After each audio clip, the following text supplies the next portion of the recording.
In today's video, I'm going to discuss the mind-muscle connection and how it applies to you during your workouts.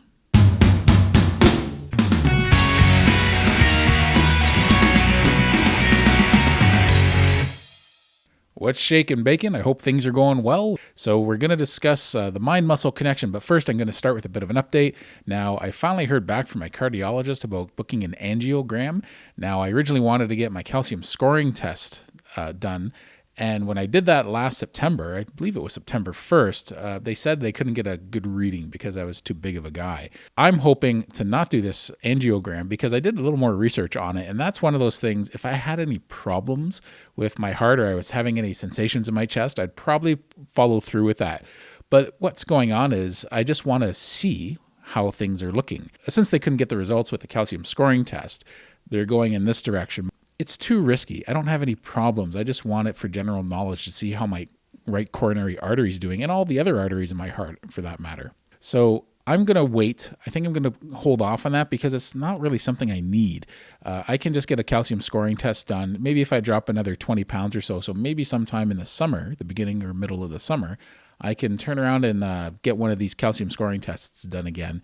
They'll hopefully be able to get an accurate reading. Aside from that, Carnivore is going well as usual, and I haven't been doing my exercise as much this month as I wanted, but I'm going to start a new challenge for another minimum 3 months. I might even go as far as 4 months with the exact way I'm eating right now. And I might play around with that a little bit, maybe give it a little bit more food in a day or a little bit less, probably no less. I'm doing about 4 pounds of meat a day, but I might go to a higher fat meat. And I'm going to do weights 3 times a week and cardio 3 times a week. So I really enjoy that system and that style. I want to see how that goes. My cardio will be probably 20 minutes of a HIIT workout, tops, and then probably about a half hour to 45 minutes of weights. I'm not going to get a scan at the beginning because I just did one a month ago, not even a month ago now. So there's no point in getting another one done so close to that. So this time I'm going to change my workout probably after about 6 weeks or so. So I'm going to keep it fresh instead of doing what I did last time where I was hoping that I had so much muscle and lean mass to start putting on that my monthly gains of being able to lift more weight and more reps would continue to build my muscle. I think that's where my problem was last fall when I did that 4-month challenge and I plateaued at 2 months with my lean mass gains and then I slid back. So I'm thinking if I change it up every 6 weeks, the way you're supposed to when you're working out anyway. How that relates to what we're going to be talking about today is the carnivore diet is pretty fascinating because when you do a carnivore diet, you get more in tune with your body.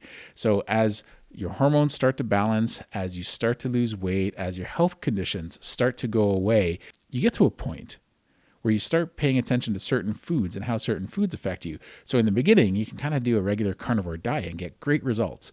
And after 6 weeks or 6 months or a year, year and a half, people can have some really good results with their health. But you get to a point where you want to tweak it and you want to sort of see, how do you do if you just cut back to just red meat? How do you handle it if you start having lamb or just lamb? How does your body handle it when you go on a lion diet? How do you feel when you have more eggs in your diet or less pork or more pork? And you start kind of playing around with all these different things and to see how your body reacts. I learned the last time I did this, black pepper really bothered me. So I learned that in September last year when I was doing my lion diet. And I was like, where did this inflammation in my ankles come from? Well, it turned out it was the oxalates most likely from the pepper. So this is going to be a pretty good challenge. You get more in tune with your body when you start eating this way after a while. So it's nice because your mind is getting more connected to your body. You're paying attention to how foods affect you in a positive or negative way. And it's nice when you get to tweak it.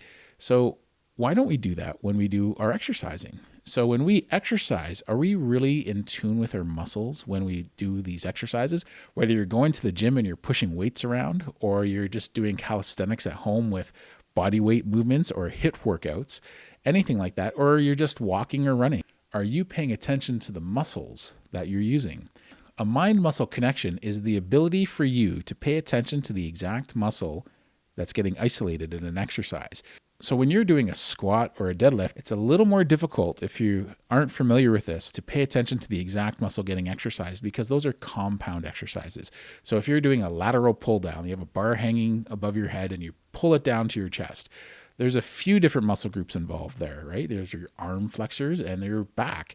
So you're supposed to be getting a back exercise out of that. Let's narrow this down and take some of these compound exercises out of the equation for now.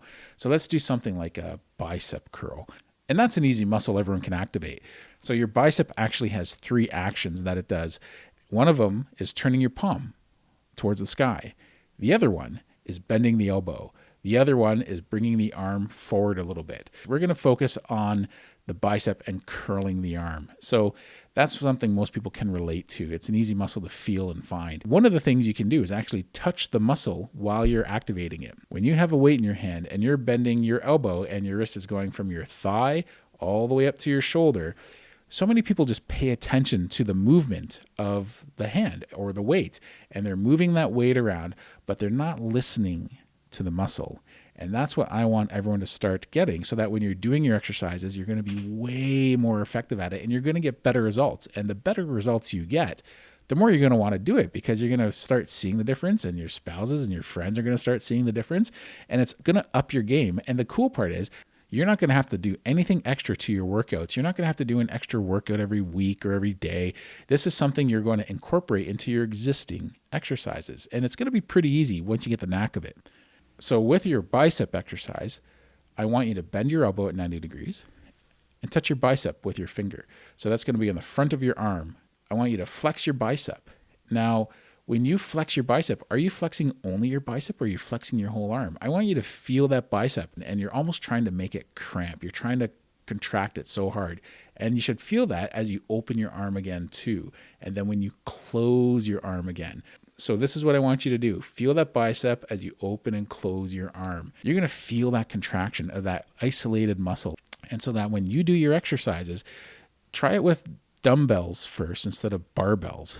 And do a bicep exercise. And with your other hand, just feel your bicep. So how can you do that with the chest? So when you're doing a push-up, I want you to do, no matter how you do a push-up, if you're doing it from your knees or you're doing it on some steps, which I always recommend, do it on the steps on an incline so that your feet are on the floor and you're maybe about 4 or 5 steps up.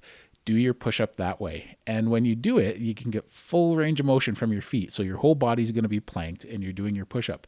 But I want you to feel your chest contract all the way through the range of motion. Now, you're not going to be able to touch your chest with this one, but if you push your hands in towards the center, an imaginary center line, while you're holding them stationary on the steps, and you go in and out, keeping your elbows down at 45 degrees, what's going to happen is while you keep that pressure going in, you're going to feel your chest all the way through that motion as you go up and down.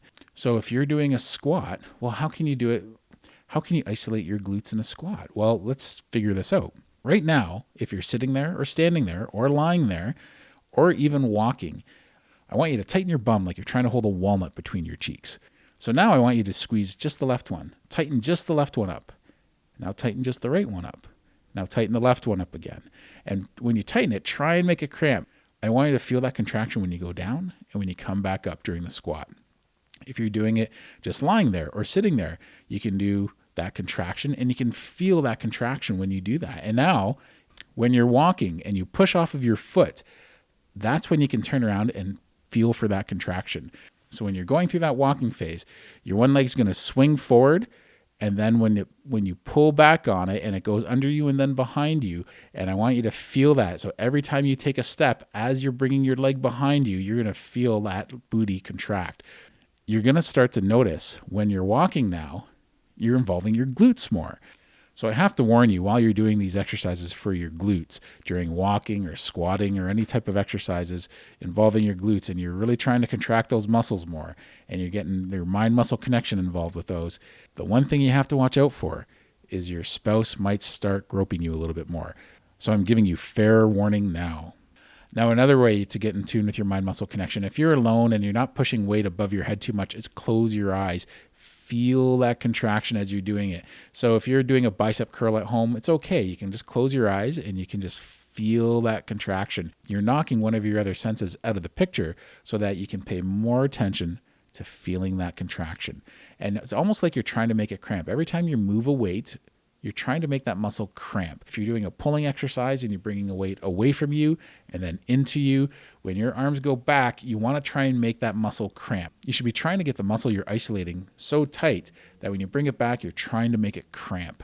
And that's when you know if you're hitting your mid back or your low back when you're doing some of these back exercises. You should be able to feel that tightness. Another way, quite frankly, is to maybe do some higher reps and try and feel the burn. So if you're doing something like leg extensions, keep doing it. And when you start feeling a burn through the exercise and you feel it in a certain muscle group, that's another way to start getting in tune with those muscles. It's only during the burn that you start building muscle. So when you do rep after rep after rep, you're not really getting too much done until the end of that and you feel the burn. And when you start feeling the burn, that's when you're building muscle. That's when you're going to turn around and it's that last 3, 4, 7 reps you do. That's when you're building the muscle. Because if you're not feeling the muscle, you're not really exercising it. So if you're doing the same workout every day, you're not really exercising the muscle. Your body's adapted to it. If you're doing the same weight all the time, your body's probably adapted to it. But one of the things you can do while you're doing the same reps and you're doing the same weights that you always do is getting in touch with the mind-muscle connection will help you to still develop that muscle. And then after a while, you can start pushing it from there. So those are just a few simple ways to learn to pay attention to the muscles you're exercising. The more you feel those muscles burn, the more you feel them contract during the exercise, and the more they're contracted through the whole range, that's when you're going to start getting in touch with your mind-muscle connection. If you're just paying attention to moving that weight through the air, that's not working. You should be paying attention to the muscle you're contracting every single time you do a rep. If you're doing a push-up, you should be feeling your triceps, shoulders, and chest. If you're doing a bicep curl, you should be feeling it in your bicep. If you're doing a pull down and your biceps or your arm flexors are getting tired before your back, you might have to change up the grip or how you're contracting your muscles.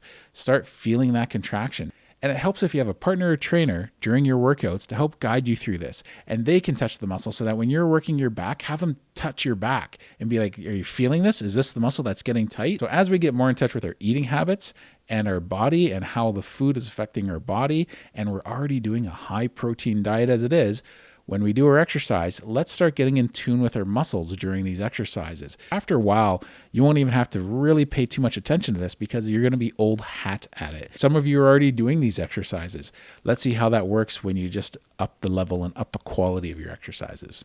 As time goes on, we're going to start getting into specific muscles and specific exercises. But right now, I want you to have a good foundation, how to listen to your body during the exercises. Because if you're not listening to your body during an exercise, you're just going through the motions. And that's what happens when we eat. Before we do a carnivore diet, we're just going through the motions. And after a while, you start getting in tune with your body, how much to eat and what foods your body does best on. So let's do this with our exercise too. Let's find out what exercises work best for us so that we don't have to do a lot of exercises. We just need a few really high quality, good exercises. So thanks for listening. I hope you enjoyed this video. Give it a thumbs up if you did enjoy it. Maybe subscribe if you don't mind and leave a comment. Take care.